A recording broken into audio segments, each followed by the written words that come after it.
Hey everyone, it's Zack Beck. After months of negotiation, Congress just passed a $1.2 trillion infrastructure bill. This is set to affect our roads, bridges, and airports, and also other infrastructure throughout the United States of America. Now, many people are wondering, how is this going to affect their own finances? Because there are a variety of issues in this bill, ranging from tax increases all the way to cryptocurrency regulation, so you might be concerned about how this is going to impact you. So what I want to do in this video is break down in detail what is in this infrastructure bill, how it's going to impact our economy, and the specific steps that you can take right now to make the most of this particular situation. So let's take our time, dive in the details, jump into it right now.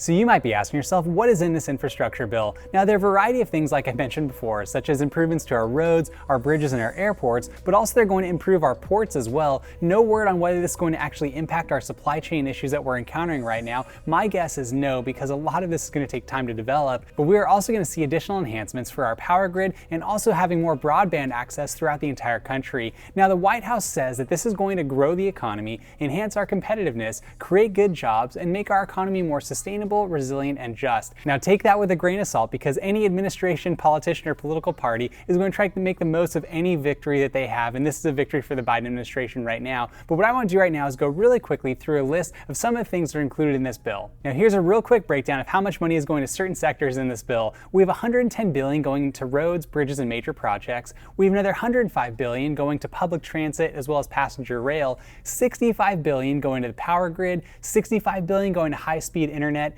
$55 billion going to clean drinking water, $50 billion going to resilience and western water, $42 billion going to airports, ports, and waterways, $21 billion going to environmental cleanup, $7.5 billion towards electric vehicles, as well as $5 billion going towards electric buses. So as you see, there's a lot of investment going in this bill. So if you as an individual who actually might want to capitalize on this, you might consider those various sectors as places where a new injection of capital is coming, and that might be an opportunity. And you saw that was going towards electric vehicles, electric buses, and some of the other key infrastructure elements in our economy. So we should take that into consideration if you're looking at specific investments for your portfolio. Now, before you go and YOLO all of your money into Tesla because of the bill's impact on electric vehicles, please do what you can to invest in the like button for the YouTube algorithm. I'm just kidding, but if you wouldn't mind tapping the like button, it would help the channel a lot and it would mean a lot to myself as well, so thank you so much.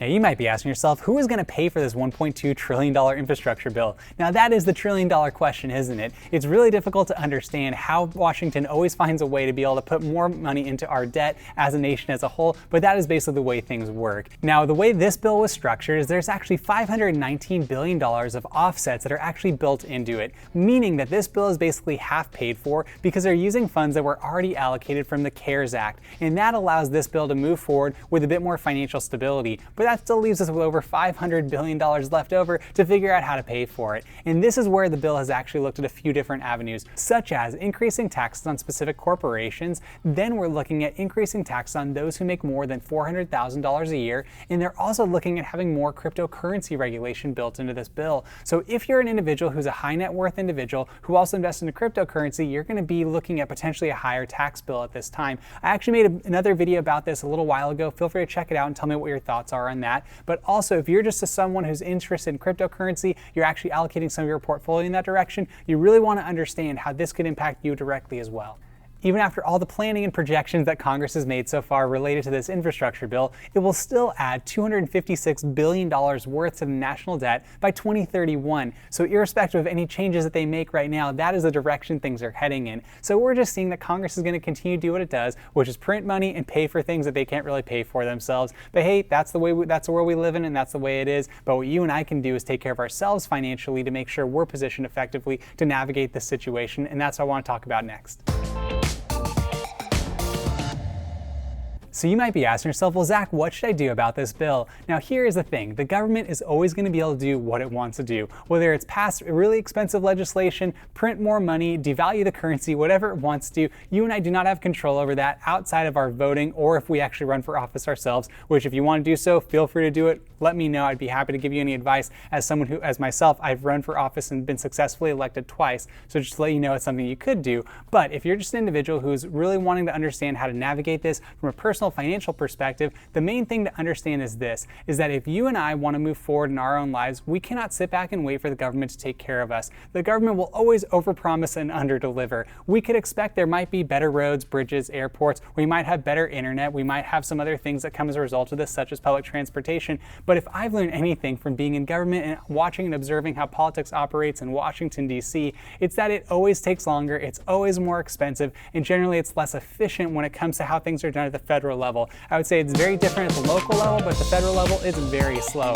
So from that vantage point, you and I can take care of our own personal situation by making sure that we have a structure in place to actually navigate our finances. And that is if you actually have any way of actually building up your net worth, you want to work towards that. And the big thing is that you want to avoid debt. Now, if you right now are holding a significant amount of consumer debt, whether that's through your credit cards, maybe you financed a car, appliances, electronics, whatever it might be, try and navigate and get out of debt as quickly as you possibly can by doing it responsibly. You could look at Dave Ramsey's debt snowball method as a way for you to actually move forward. They have a program called Financial Peace University. I'd highly recommend it. I'm not associated with them in any way, but I think it might be beneficial for you.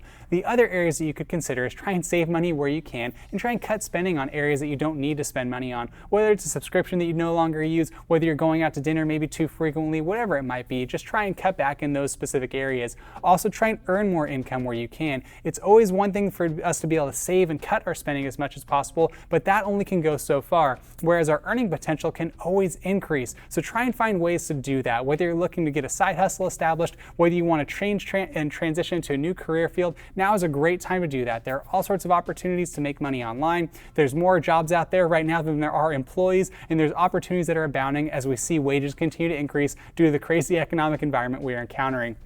Furthermore, if you establish yourself in a way where you have no debt, you're saving your money, you're hopefully earning more income, and then you also have set aside enough money to cover yourself in case of an emergency, then pivot and start focusing on investing your money for the long term. Look at doing that. I personally like doing it into index funds. You can go the route that works best for you, but generally just get your money to work so it can outpace inflation, and hopefully you can get into that habit of benefiting from compound interest and other aspects of actually setting aside your money where it's not just wasting away in a bank account. So those are some things you might want to consider, and if you have that parameter in place for your life, it'll hopefully help you navigate whatever Washington decides to do, whatever president is in power, whatever political party is in power, and most of all, hopefully it can provide you with peace of mind so that you can live in the present and actually have a more fulfilling life. With all that being said, I'd like to thank you for watching the video today. If you wouldn't mind, please tap the like button for the YouTube algorithm. Help push this video to other people who might need to hear it. Furthermore, if you wouldn't mind, please comment down below. I'd love to interact with you, get to know you, do your research on your behalf so we can make well and wise informed decisions moving forward. Furthermore, if you wouldn't mind, please subscribe to the channel. That would mean a lot to myself personally, as I do everything I can to create positive content that makes a positive impact in your life by encouraging you and myself to lead lives of meaning and purpose, all while maintaining balance and moderation. And if you do subscribe to the channel, please tap the notification bell. That will notify you every time I post a video, which I try to do on a weekly basis. Once again, I'd like to thank you for watching the video today. I hope you have a wonderful day. Talk to you next time. Whoop.